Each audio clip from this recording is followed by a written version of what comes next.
Hi hello ನಮಸ್ಕಾರ. ಆಲ್ದೂರಿನ ಸುತ್ತಮುತ್ತಲಿನ ಪ್ರತಿಷ್ಠಿತ ದೇವಸ್ಥಾನಗಳಲ್ಲಿ ಈ ಆಲ್ದೂರಿನ ಶಿವ ದೇವಸ್ಥಾನವೂ ಒಂದಾಗಿದೆ. ಇದರ ಬಗ್ಗೆ ಒಂದು ಸಣ್ಣ ಪರಿಚಯವನ್ನು ಮಾಡಿಕೊಳ್ಳೋಣ ಬನ್ನಿ. ಬಿಲ್ಡಿಂಗ್ ಆಗ್ತಿದೆ, ಮೋಸ್ಟ್ಲಿ ಇದು ಊಟದ ಹಾಲ್ ಇರ್ಬೋದು.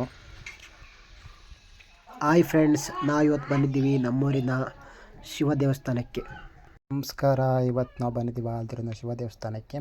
ಇಲ್ಲಿನ ವಿಶೇಷತೆ ಏನಂತ ತಿಳಿಯೋಣ. ದೇವಸ್ಥಾನದ ವಿಶೇಷತೆ ತಿಳಿಯುವುದರ ಮುಂಚಿತವಾಗಿ ನಮ್ಮ ಚಾನಲನ್ನು ಲೈಕ್ ಮಾಡಿ, ಶೇರ್ ಮಾಡಿ, ಸಬ್ಸ್ಕ್ರೈಬ್ ಮಾಡಿ.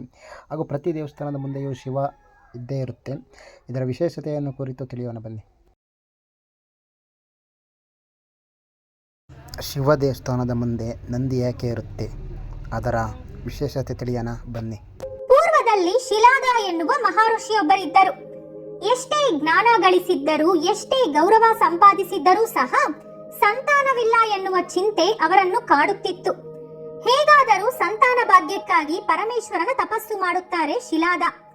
ವರ್ಷಗಳು ಕಳೆದವು, ಕಾಲಗಳು ಬದಲಾದವು. ಆದರೂ ಸಹ ಶಿಲಾದನ ತಪಸ್ಸು ಮುಗಿಯಲಿಲ್ಲ. ಅವರ ಮೈತುಂಬಾ ಹುತ್ತ ಬೆಳೆದರೂ ಸಹ ಅವರ ನಿಷ್ಠೆ ಕಡಿಮೆಯಾಗಲಿಲ್ಲ. ಆಗ ಕೆಲವು ದಿನಗಳ ಬಳಿಕ ಶಿವ ಶಿಲಾದನೆದುರು ಪ್ರತ್ಯಕ್ಷವಾಗಿ ಏನು ವರ ಬೇಕೆಂದು ಬೇಡುವಂತೆ ಹೇಳುತ್ತಾರೆ. ಆಗ ಶಿಲಾದ, ನನಗೆ ಚಿರಂಜೀವಿಯಾದ ಪುತ್ರನನ್ನು ಕರುಣಿಸಿ ಎಂದು ವರ ಕೇಳುತ್ತಾರೆ. ಅವರ ಭಕ್ತಿಗೆ ಮೆಚ್ಚಿದ ಶಿವ ತಥಾಸ್ತು ಎಂದು ಅನುಗ್ರಹಿಸುತ್ತಾರೆ. ಶಿವನಿಂದ ವರ ಪಡೆದ ಶಿಲಾದ ಒಂದು ದಿನ ಯಜ್ಞ ನಡೆಸುತ್ತಿರುವಾಗ ಆ ಹೋಮಗುಂಡದಿಂದ ಒಂದು ಮಗು ಹೊರಬರುತ್ತದೆ. ಆ ಮಗುವಿಗೆ ನಂದಿ ಎಂದು ಹೆಸರಿಟ್ಟು ಅತೀ ಮುದ್ದಾಗಿ ಬೆಳೆಸುತ್ತಾರೆ. ನಂದಿ ಎಂದರೆ ಸಂತೋಷ ಕಲುಗಿಸುವವನು ಎಂದರ್ಥ. ನಂದಿಯ ಜನನದಂತೆಯೇ ಅವನ ಬುದ್ಧಿಯೂ ಸಹ ಅಸಾಧಾರಣವಾಗಿತ್ತು. ವಿದ್ಯೆ ಕಲಿಯದೆಯೇ ಸಕಲ ವೇದಗಳಲ್ಲಿ ಪರಿಣಿತನಾಗುತ್ತಾನೆ.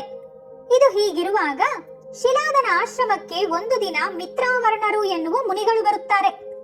ನಂದಿ ಅವರಿಗೆ ಮಾಡಿದ ಸೇವೆಗೆ ಮೆಚ್ಚಿ ಆಶ್ರಮದಿಂದ ಹೊರಡುವಾಗ ಮಿತ್ರಾವರ್ಣರು ನಂದಿಗೆ ದೀರ್ಘಾಯುಷ್ಮಾನ್ ಭವ ಎಂದು ಆಶೀರ್ವಾದ ಮಾಡಲು ಹೊರಟು ಏನೂ ಮಾತನಾಡದೆ ಹಾಗೆಯೇ ಮೌನವಾಗಿ ನಿಲ್ಲುತ್ತಾರೆ.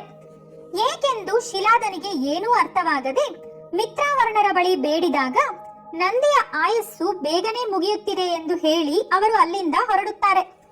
ನಂದಿಯ ಭವಿಷ್ಯತ್ತಿನ ಬಗ್ಗೆ ತಿಳಿದುಕೊಂಡ ಶಿಲಾದ ಬೇಸರದಲ್ಲಿ ಮುಳುಗುತ್ತಾರೆ.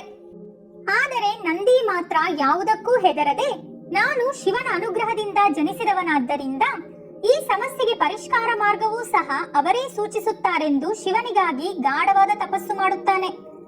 ನಂದಿಯ ತಪಸ್ಸಿಗೆ ಮೆಚ್ಚಿ ಕೆಲವೇ ದಿನಗಳಲ್ಲಿ ನಂದಿ ಎದುರಿಗೆ ಪ್ರತ್ಯಕ್ಷವಾಗುತ್ತಾರೆ ಶಿವ. ಶಿವನನ್ನು ನೋಡಿದ ನಂದಿಗೆ ಮಾತುಗಳೇ ಬಾರದಂತಾಯಿತು. ಶಿವನೊಂದಿಗಿದ್ದರೆ ಸಾಕು ಎಂದುಕೊಂಡು ತನ್ನ ಆಯಸ್ಸಿಗಾಗಿ ಮಾಡಿದ ತಪಸ್ಸನ್ನು ಮರೆತು, ನಾನು ಚಿರಕಾಲ ನಿಮ್ಮೊಂದಿಗೆ ಇರುವ ಅದೃಷ್ಟ ಪ್ರಸಾದಿಸಿ ಪ್ರಭು ಎಂದು ವರ ಬೇಡುತ್ತಾನೆ. ಅಂತಹ ಭಕ್ತ ತನ್ನೊಂದಿಗಿದ್ದರೆ ಶಿವನಿಗೂ ಸಂತೋಷ ತಾನೆ. ಹಾಗಾಗಿ ನಂದಿಯನ್ನು ವೃಷಭ ರೂಪದಲ್ಲಿ ತನ್ನ ವಾಹನವಾಗಿರುವಂತೆ ಅನುಗ್ರಹಿಸುತ್ತಾರೆ ಶಿವ.